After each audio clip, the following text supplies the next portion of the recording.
Hola, un buen día a todos, mis hermanos en la Iglesia del Marqués. Es un privilegio poder estar compartiendo con ustedes ahora de esta serie de Gálatas, poder estar aprendiendo un poquito más de lo que han venido escuchando a través de la vida de Paco, de Joel, y vamos a estar ahora estudiando un poquito acerca del capítulo 1, versículos del 11 al 24, lo que el apóstol Pablo fue en su vida, el tema del evangelio y cómo habló a esta iglesia de Galacia en ese entonces, ¿no? Y quiere hablar a nuestra vida. Y si recordarás, estuvimos ahí viendo con Paco un poquito del tema de que Pablo quería mostrar un sentir que hubo en Cristo, ¿no? Que murió por sus pecados y que pues también no hay un evangelio diferente al que nosotros actualmente conocemos, el que se te ha externado y se te ha enseñado en esta iglesia, ¿no? Les amamos y por eso nos enfocamos mucho en tratar de instruir, de enseñar un poco de lo que también Dios habla en nuestra vida, para que siempre nosotros tengamos celo de la palabra de Dios, ¿no? Y en el primer capítulo, en los primeros versículos, Paco nos enseñaba unas cuestiones importantes, que Pablo defendía su apostolado, ¿no? Cómo fue el encuentro que tuvo también ahí con nuestro Señor Jesús, camino a Damasco, ¿no? Y recordando que el mismo evangelio que los apóstoles habían vivido, habían estado con Jesús aprendiendo, era el evangelio que Pablo también enseñaba en sus cartas, ¿no? Y también él manejaba darle la gloria a Dios en estos primeros versículos, en sus saludos, sus salutaciones, ¿no? Y también estuvimos viendo ahí con Joel que solo hay un evangelio, ¿no? El evangelio de Cristo trae libertad, él lo mencionaba, y que también fuéramos celosos en no dejar que se corrompiera el evangelio y tener cuidado de no permitirlo, ¿no? En nuestras iglesias en la actualidad hay muchos vientos de doctrina, como dice la palabra de Dios, que debemos estar atentos a cualquier viento de doctrina o a cualquier cosa que sea anatema a aquello que fue presentado desde un inicio, ¿no? Y vamos ahora el día de hoy a estar meditando en los versículos del 11 al 24, y si tienes ahí tu Biblia te animo a que la tomes para poder seguir aprendiendo, ¿no? De esta carta. Vamos a leer de los versículos 11 al 12, dice: mas os hago saber, hermanos, que el evangelio anunciado por mí no es según hombre, pues yo ni lo recibí ni lo aprendí de hombre alguno, sino por revelación de Jesucristo, ¿no?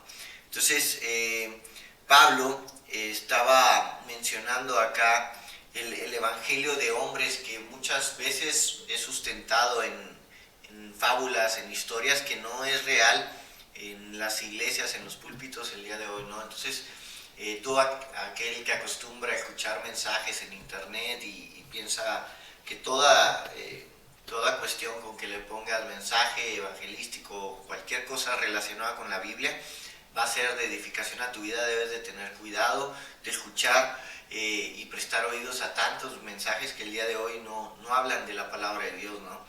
Y Pablo está con un contexto, porque acá se acostumbraba a la iglesia de los Gálatas, se acostumbraban mucho las tradiciones, ¿no? Había autoridades religiosas que pues tenían ciertas tendencias a pensamientos de la ley y cosas que eran más que nada tradiciones, ¿no?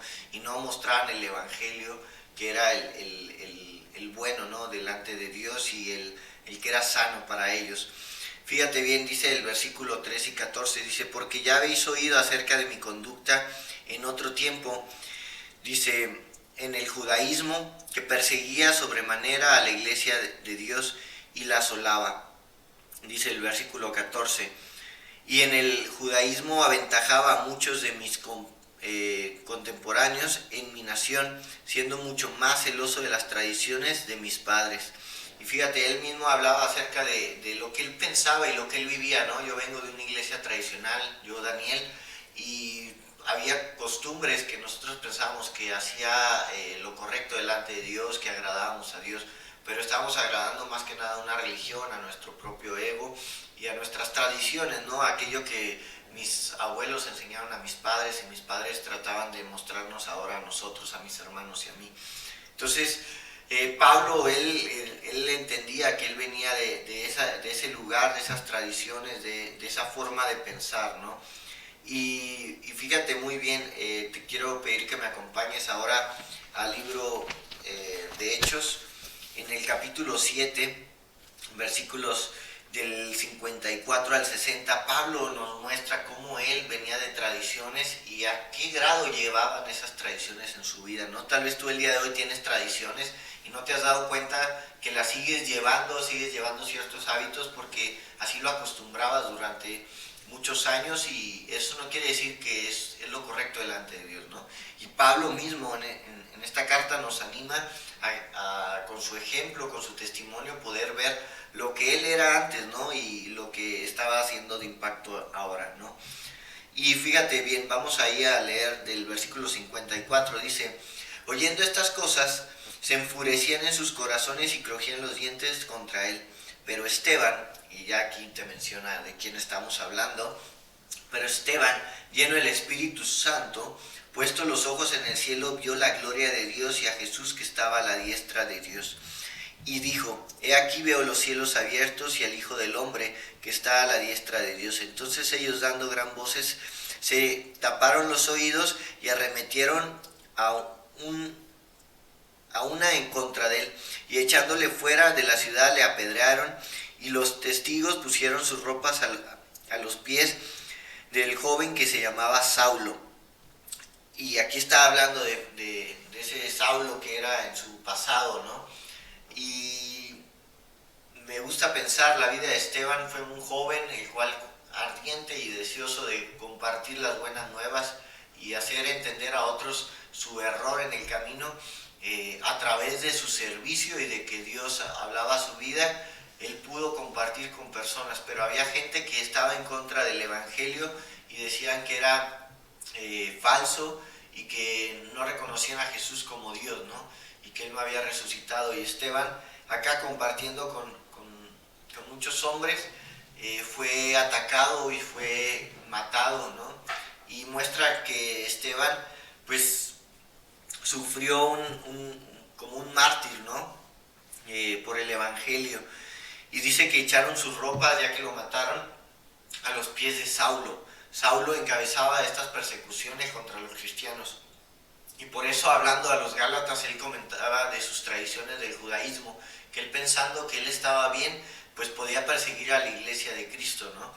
Y dice el versículo 59, y apedreaban a Esteban mientras él invocaba y decía: Señor Jesús, recibe mi espíritu.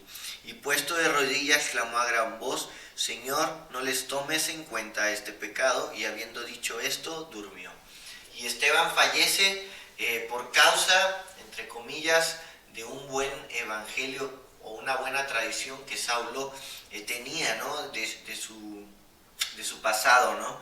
Y Saulo, pues, es triste, yo creo que recordar y tener en mente varias cosas, así como tú y yo, en nuestro pasado, que venimos arrastrando y no hemos dejado atrás, ¿no? Y no hemos cambiado nuestra vida. Y vamos a regresar ahí a Hebreos. Y yo te pido que tú trates de dejar que Dios hable, perdón, de Hebreos, no, de Gálatas, me equivoqué acá, ¿no? Entonces, yo te pido que tú dejes que Dios obre en tu vida y sea Él el que hable a tu corazón en este devocional, en este estudio, porque hay cosas que Él quiere cambiar en tu vida. Y fíjate, dice ahora el versículo 15 y 16, dice: pero cuando agrado a Dios, que me apartó desde el vientre de mi madre y me llamó por su gracia, revelar a su Hijo en mí, para que yo le predicase entre los gentiles, no consulté enseguida con carne y sangre. Y Pablo acá está sirviendo ahora a Dios, su servicio, dice, Dios permitió ese pasado en la vida de Pablo y le guardó desde el vientre para su servicio, ¿no? No hablan específicamente que o sea, del tema del vientre de la madre, sino esta palabra, este texto en específico, habla acerca de un servicio en el cual Dios lo apartó y lo preparó. ¿Sí? Dios tenía un plan por el cual dejó que Pablo pasara esto antes. ¿Sí? Obviamente Dios estaba en desacuerdo lo que él hacía, ¿no? Asesinar y perseguir a la iglesia. Pero Dios lo permitió para un servicio y para que él comprendiera después y fuera de bendición a otros, ¿no? ¿Sabes qué dones y talentos tienes? Así como hijo de Dios, Dios te ha mostrado qué dones y talentos tienes. Pide a Dios que te pueda usar para su obra, así como Pablo. Tú has sido apartado desde el vientre de tu madre para un servicio a Dios, ¿sí? ¿Cómo eres? ¿Eres un Saulo que usa sus dones, sus talentos para el mal? ¿O eres ahora un Pablo, el cual usa sus talentos y sus dones para el bien? Aquí en el pasaje que leímos anteriormente en Hechos, fue lindo poder ver cómo Esteban mostró amor. Y fue triste ver a un hombre que el día de hoy dejó muchas enseñanzas bíblicas, ver un pasado, ¿no? Y el día de hoy tal vez tú tienes cosas en tu pasado que tal vez pues pueden ser de tristeza, pero vemos la gracia de Dios en tu vida porque te estás acercando a Dios y quieres ahora no ser un Saulo, quieres ser ahora un Pablo, ¿no? Un hombre en el cual Dios trabaje. Fíjate bien, vamos a seguir leyendo. Dice, ni subí a Jerusalén a los que eran apóstoles antes que yo, sino que fui a Arabia y volví de nuevo a Damasco. Después, pasados 3 años, subí a Jerusalén para ver a Pedro y permanecí con él 15 días. Pero no vi a ningún otro de los apóstoles, sino a Jacobo, el hermano del Señor. En esto que os escribo, he aquí delante de Dios que no miento. Después fui a las regiones de Siria y de Cilicia, y no era conocido de vista a las iglesias de Judea, que eran en Cristo. No lo reconocían como apóstol a Pablo. Él comenta que en sus viajes él no era reconocido, ¿no? Pero fíjate en el versículo 23 en delante. Dice, solamente oían decir, aquel que en otro tiempo nos perseguía, ahora predica la fe que en otro tiempo asolaba, y glorificaban a Dios en mí. Pablo reconocía que su testimonio había sido usado para bendición y podían ellos ver un cambio en su vida. Aquel que en otro tiempo asolaba el evangelio, aquel que en otro tiempo perseguía a la iglesia, ¿sí? Aquellos que traían las buenas nuevas de salvación, ahora dice que glorificaban a Dios a través de la vida de Pablo, porque decían, Dios hizo un cambio, y no lo conocían físicamente a Pablo, ¿sí? Algunos tal vez sí, pero dicen que se oía de lo que él había hecho. Tal vez el día de hoy recuerdan muchos de tus vecinos, familiares, lo que tú hacías, pero qué mayor bendición que ahora Dios está permitiendo que sea Él glorificado en tu vida, con el nuevo evangelio que entró a tu corazón un día. Ahora, las personas ven un cambio en ti. ¿Qué eres? ¿Un Saulo? ¿Sigues siendo un Saulo o ya la gente reconoce que eres un Pablo? ¿Cuidas el evangelio en tu iglesia local? ¿Cuidas que la sana doctrina sea la que se esté compartiendo? ¿Reconoces y reconocen los demás que Dios es el que hace la obra? Pablo no es el que hizo la obra, fue Jesús, fue Dios en su vida. Y el día de hoy yo te animo a que tú pienses en esto, que dejes y pidas a Dios en oración que Él haga su obra en ti y que este evangelio perdure, ¿sí? Perdure por muchas generaciones más, ¿sí? Hasta que Cristo venga, pero que no sea anatema, que no sea dado otro evangelio, ¿sí? Sino el evangelio que hace tiempo Jesús vino a dar y que hombres que mostraron su vida, que la dieron su propia vida, pues es de bendición a nuestra vida hasta el día de hoy, ¿no? Entonces yo te animo a que tú ores a Dios, ahorita acabando este pequeño estudio, y tú puedas pedirle a Dios que Él te use, que ya no seas más un Saulo, sino seas un Pablo. Dios te bendiga.